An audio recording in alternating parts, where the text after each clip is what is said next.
Good morning to all of you.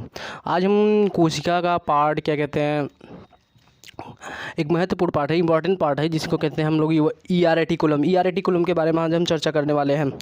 तो देखो, E R reticulum जो होता है वो क्या होता है, एक अगर कोशिका में पूरी जितनी भी झिल्लियाँ होती हैं, क्या कहते हैं कोशिका से रिलेटेड, वो सारी झिल्लियाँ आधा लगभग 75% जो होती है मेम्ब्रेन, 75% वो होती है ई आर की होती है। क्या होती है ई आर, इसकी इसलिए ई आर को भी क्या कहा जाता है, सिस्टम ऑफ मेम्ब्रेन कहा जाता है, यानी झिल्लियों का एक क्या होता है, तंत्र होता है। तो आज हम उसी के बारे में चर्चा करने वाले हैं। तो देखो, जो ई आर एंडोप्लाज्मिक रेटिकुलम मुझे इसको कहते हैं अंतःप्रद्रवी जालिका। क्या कहते हैं, अंतःप्रद्रवी जालिका। तो ई आर रेटिकुलम के बारे में सबसे पहले कौन बताया था, ई आर रेटिकुलम के बारे में सबसे पहले बताए थे कीथ आर पोर्टर ने। कौन बताया था, Keith R Porter. Keith R Porter ने क्या किया, जब कोशिका को खोलने के बाद कुछ जो झिल्ली नुमा दिखी, आकृति दिखी, वो उसको मतलब क्या किए, उसके बारे में अध्ययन किया। हम लोगों को बताया कि ये जो कोशिका में जितनी भी झिल्लियाँ होती हैं, उसमें से कम 75% झिल्ली ऐसी होती है जो क्या कहते हैं, एक प्रकार प्रोटीन का संश्लेषण करती है, वसा का संश्लेषण करती है, और साथ ही साथ लिपिड और क्या कहते हैं कैल्शियम का भी संश्लेषण करती है। तो उसको क्या कहा गया, उसको कहा गया एंडोप्लाज्मिक रेटिकुलम। तो आज हम इसके बारे में चर्चा करने वाले हैं।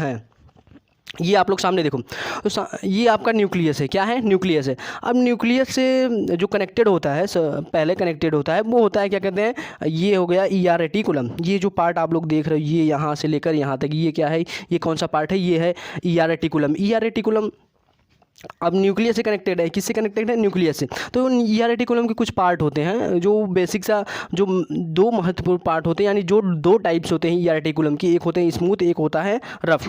बाकी ये जो होता है सिस्टर्न स्पेस, ये वाला पार्ट है, इसको हम लोग कहते हैं सिस्टर्न स्पेस। यानी जो क्या कहते हैं कि न्यूक्लियस से जुड़ा होता है, जो ये वाला पार्ट होता है, उसको कहते हैं सिस्टर्न स्पेस। ये भी सिस्टर्न स्पेस है, और इसको हम लोग कहते हैं सिस्टर्न। क्या कहते हैं, सिस्टर्न, जिसमें पैकेट्स आ जाते हैं, जिसमें क्या होते हैं, कोई इन्फॉर्मेशन आ जाती है, उसको हम लोग कहते हैं सिस्टर्न स्पेस। अब जो बेसिक सा दो डिफरेंस पार्ट है, वो है आपका क्या कहते हैं, मेन इंपॉर्टेंट पार्ट है, वो है एक है क्या कहते हैं स्मूथ वाला, और एक है क्या कहते हैं रफ़ वाला।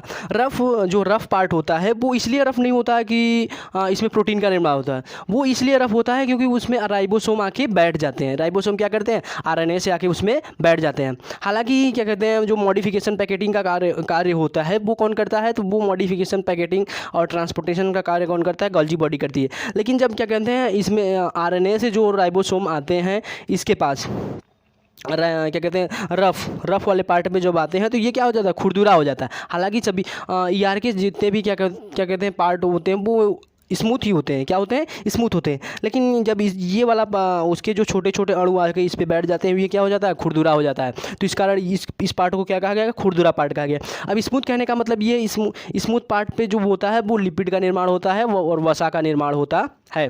जो आप लोग देखते हो, आपकी ये नाक के पास वाले, सुबह में जब आप लोग उठते हो तो ये थोड़ी ऑयली होती है। ये जो ऑयली होती है, यानी शरीर में जितने भी क्या कहते हैं ऑयल से रिलेटेड क्या होंगे, कार्य होंगे, क्या कहते हैं आवश्यकता होगी, वो कौन पूरा करेगा, वो स्मूथ ई आर पूरा करता है। कौन E R, smooth E R. तो आज हम इसके फैक्ट्स के बारे में जानेंगे। ये जो आप लोग देख रहे हो, ये है स्मूथ वाला पार्ट। क्या है, ये स्मूथ। ये आप लोग जो देख रहे हो डॉट डॉट डॉट, ये खुरदुरा पार्ट है, इसको हम लोग कहते हैं रफ़ वाला पार्ट। क्या कहते हैं, रफ़ एंडोप्लाज्मिक रेटिकुलम। तो देखो, रफ़ क्या करता है, रफ़ करता है प्रोटीन का निर्धारण करता है। क्या करता है, प्रोटीन का निर्धारण, यानी ई आर में कितना प्रोटीन आएगा, ये कौन निर्धारण करता है, ये निर्धारण करता है आर ई आर, यानी आर एंडोप्लाज्मिक रेटिकुलम। और देखो, जो सेकेंड आपका टॉपिक है, वो है क्या कहते हैं, यूकैरियोटिक में पाया जाता है, प्रोकैरियोटिक में नहीं पाया जाता है, और प्लांट सेल में भी पाया जाता है, और एनिमल सेल में भी पाया जाता है। अब देखो, ई आर का नामकरण, यानी आप लोग जितने भी साइंटिस्ट का नाम सुने हो, कोई भी थ्योरी का नाम होता है, तो वो किसी एक साइंटिस्ट के नाम पे होता है, जो उसकी क्या कहते हैं खोज के बारे में खोज किए थे। तो वो इनका जो नामकरण था, वो कौन किए थे, कीथ पोर्टर ने किए थे। कौन किए थे, कीथ पोर्टर। ये कहाँ पाया, इसका पर्टिकुलर एड्रेस कहाँ है, तो इसका पर्टिकुलर एड्रेस है साइटोप्लाज्मा में। कहाँ है, साइटोप्लाज्मा। अब ये किसका संश्लेषण करता है, तो देखो, ये कैल्शियम का संश्लेषण करता है, नंबर 1, जो हमारे बोन के लिए सबसे आवश्यक है। प्रोटीन का क्या कहते हैं, संश्लेषण करता है, जो हमारी वृद्धि करता है, और लिपिड का निर्माण करता है। किसका निर्माण करता है? लिपिड, यानी क्या कहते हैं, वसा का निर्माण करता है, और मेटाबॉलिक क्रिया में क्या करता है? भाग लेता है। मेटाबॉलिक क्रिया में क्या करता है? भाग लेता है। हमारे शरीर में देखो बोलिक रिएक्शन होता है, एनाबॉलिक रिएक्शन होता है, और कैटाबॉलिक, यानी मेटाबॉलिक और एनाबॉलिक को अगर हम मिला देंगे तो क्या मिलेगा हमको? कैटाबॉलिक रिएक्शन, कैटाबॉलिक क्रिया को कहते हैं।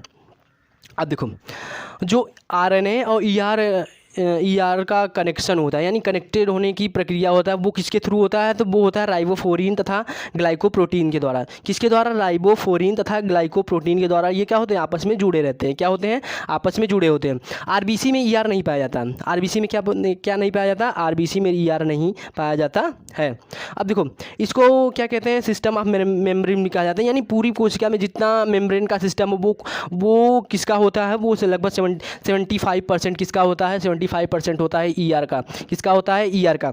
अब ईआर में पाया जाने वाला प्रोटीन, ईआर में जो प्रोटीन पाया जाता है वो होता है ट्रांसमेम्ब्रेन। क्या होता है? ट्रांसमेम्ब्रेन उसको कहा जाता है। अब आप लोग ये जानते हो कि प्रोटीन का निर्माण हमारे शरीर में कहाँ होता है? प्रोटीन का निर्माण हमारे शरीर में होता है आरएनए में।